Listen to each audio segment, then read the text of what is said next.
v bistvu bolj kot odpiramo, zaključujemo. Ta naš album, ki je zdaj prišel, je nekaj zaključek in klona vsega, kar smo naredili zadnjih 4-5 let. In tako smo kar veseli, tako kot reče, to je zadnji intervju, ki imam z njim, tako da boš to, mislim, čast. Meni je cool to, zdaj bom kar zlekal, tako polno. In tega rekel se več ne bom rekel. Tam jaz spelim v vseh videoposnetkih, na vseh koncertih, vse posod. In upam, da sem lahko kupil novega. Tega sem šel v Las Vegas iskati. Drugače dalje. Mojca je tukaj, ki skrbi za naše poslete naprej. Pogovarjamo se in vemo sigurno, da bomo šli poleti na Kanarske otoke. In tam imamo 2-3 koncerta za odigrati. Vmes se govori na obalnem par koncertu in moramo se staviti, ne vem, pa to še ne daj. Ta album je nastal iz ljubezni, glasbe, oziroma govori o ljubezni. In če boste iskali ljubezen v albumu, jo boste našli. Torej ljubezen, še enkrat ljubezen. In potem, ko boste poslušali album, boste videli, da govori o ljubezni. In ko vam bo dosti vložaj, boste spet rekli, vidiš, kaj se govori o ljubezni. Je vse nastalo iz ljubezni. So samo vse možne faze, ki jih ljubezen povzroča v življenju. Imamo že nov material, skoraj že nov album končan, ideje so narejene in pripravljamo. Jaz upam, da bomo spet lahko naredili en super dober album, oziroma vem, da ga bomo, ampak upam, da bomo prej kot tega, da bomo najprej naredili album, posneli in potem šli naprej, to, kar smo počeli s tem Liverem. Ne vem. Pač angleški jezik sem zbral zato, ker se mi zdi prav, da lahko igramo in na Tenerife, in v Srbiji, in v Italiji, in v Avstriji. No, in na Lokaškem in takoli. Za slovenski trg bomo probali poskrbeti, da naredimo tukaj še komate slovenščine, pa da bomo povedali. Ne vem še točno, delamo na tem. Your Me je naslov albuma zato, ker je naš komat, ki smo ga naredili Your Me. To je nekako ogledalo postavljeno celemu svetu. Vsak si ta komat razlaga v svoje. Tako da dobrodošli, recimo, ne vem, ko boste ugotovili kaj pametnega, ful hudega, lahko mi pišete na tomaš.klipac@gmail.com. Stop, ko si ga pa vi razlagate?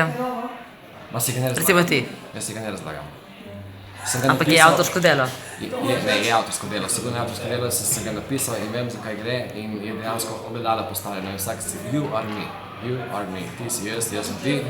In vsi smo na tem svetu krivi za to, kar se dogaja. In istočasno smo zaslužni za to, kar se dogaja. Tako da je samo stvar ravnotežja. In nažalost se zdaj prevladuje tisto negativno ravnotežje. Upam, da bo obrnila počasi v pozitivno ravnotežje. Govorim za cel svet. Kateri so vaši največji vzorniki?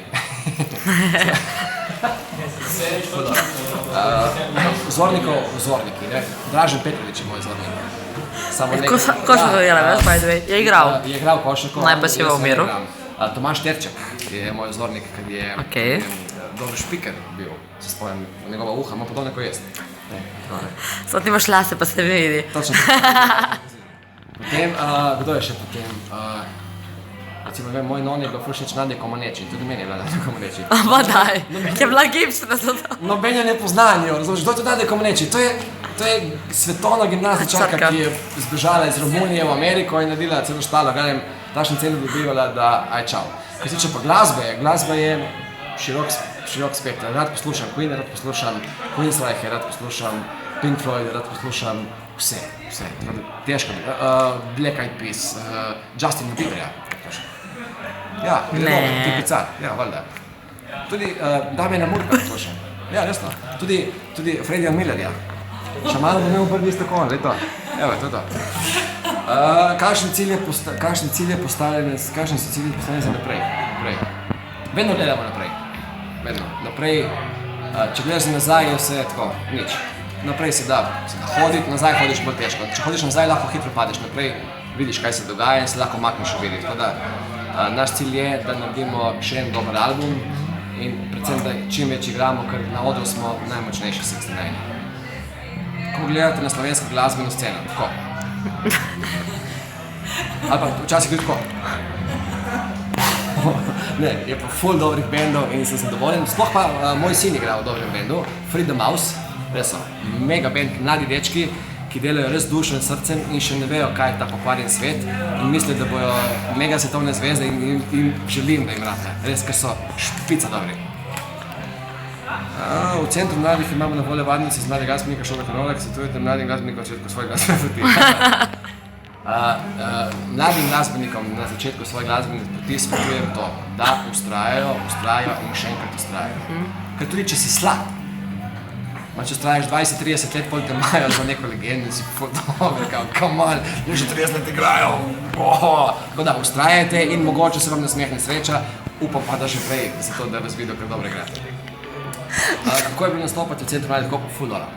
Ful dobro. Ful sem bil ponosen, ker je bila danes moja mama tukaj.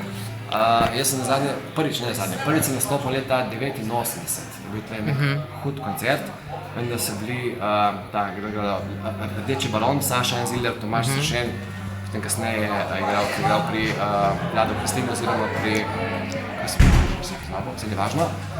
In kup dobrih bendov je bilo, nisem pred skupina, mladi bend, tipo osnovno šolo končali, zaključili in sem imel nekakav šal, oranžno, grt in trenč, ki sem ga vzel očetu iz omare in sem prišel igrati in sem staršem prepovedal, da pride na koncert, ampak ona sem vseeno prišla, ker živimo tle spode in sta bila za strbrom tam skrita in sta me gledala in danes po ne vem koliko letih, 27 letih je mama spet prišla in mi je prišla prvo vrsto, se mi je pokazala in potem sem videl, ko je zbežala. To mi je ful prekrasno. Ampak dobro, je bila tle po tolikih letih in mi je lepo, da se zaključi te cikle. Vsem, ko pride, fenomenalna ekipa, odlično vzdušje, dobro ozvočenje in se splača predvsem igrati, kar je lepo.